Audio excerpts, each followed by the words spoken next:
now about 3 or so different trends that I think are going on, and you might have some ideas on trends as well. It's a very exciting time, and it's a challenging time.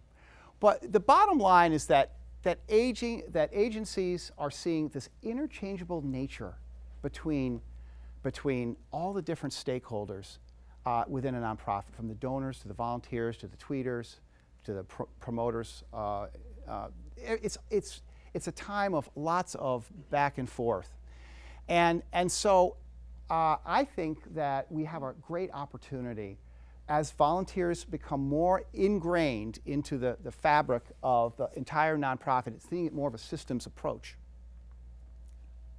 So just an interesting point, the Pew Center on Internet and American Life project. So 80% of internet users participate in volunteer groups. So people who are coming to the internet are getting involved. There's a great book called The Networked Nonprofit by Beth Cantor and Allison Fine.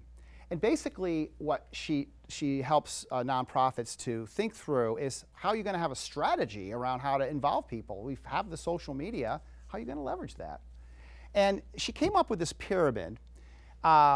And it makes sense. It looks a little bit like sort of donor cultivation, doesn't it? You got your listeners, right? Those are the folks who are just sort of out there. And then you have people who are spreading the information, forwarding things on, tagging things.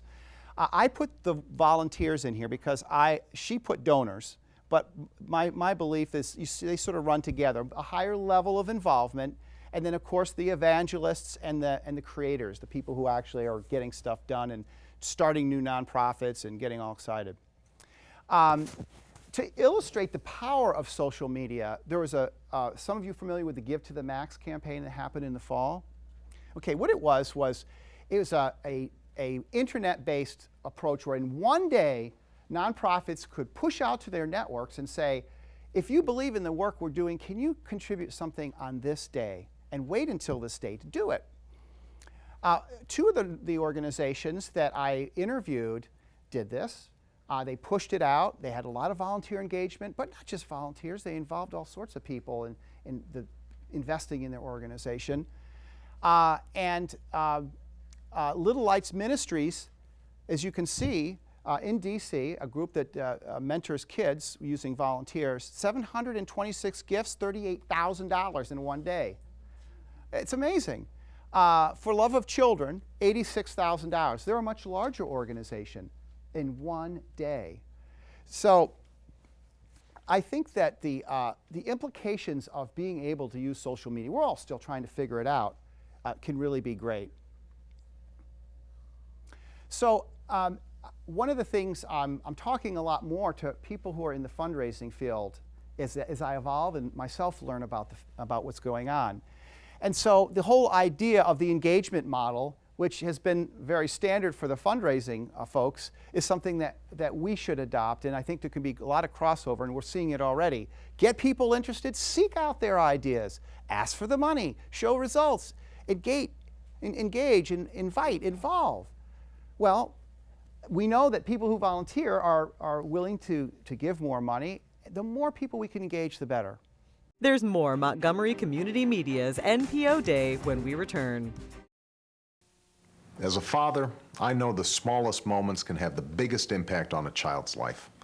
Take time to be a dad today.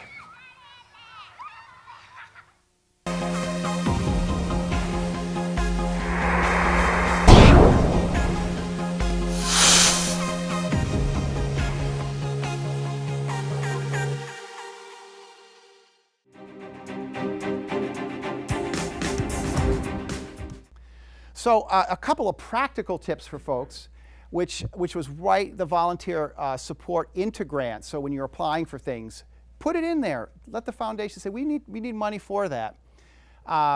Regular emails, engaging volunteers, asking folks, not assuming that they're not going to want to be involved. So Glenn Ogilvie, I thought he summed it up well. when he says runs the Center for Nonprofit Advancement. So CEOs in the Volunteer Engagement Stars report tend to look at those who care about our work as stakeholders first, then volunteers, board members, and donors. I think that was well coined. And again, just looking at the universe of the people who are out there, all these folks who are starting to come together, the stakeholder mix, whatever you want to call it, and the moving around between pieces. I want to illustrate a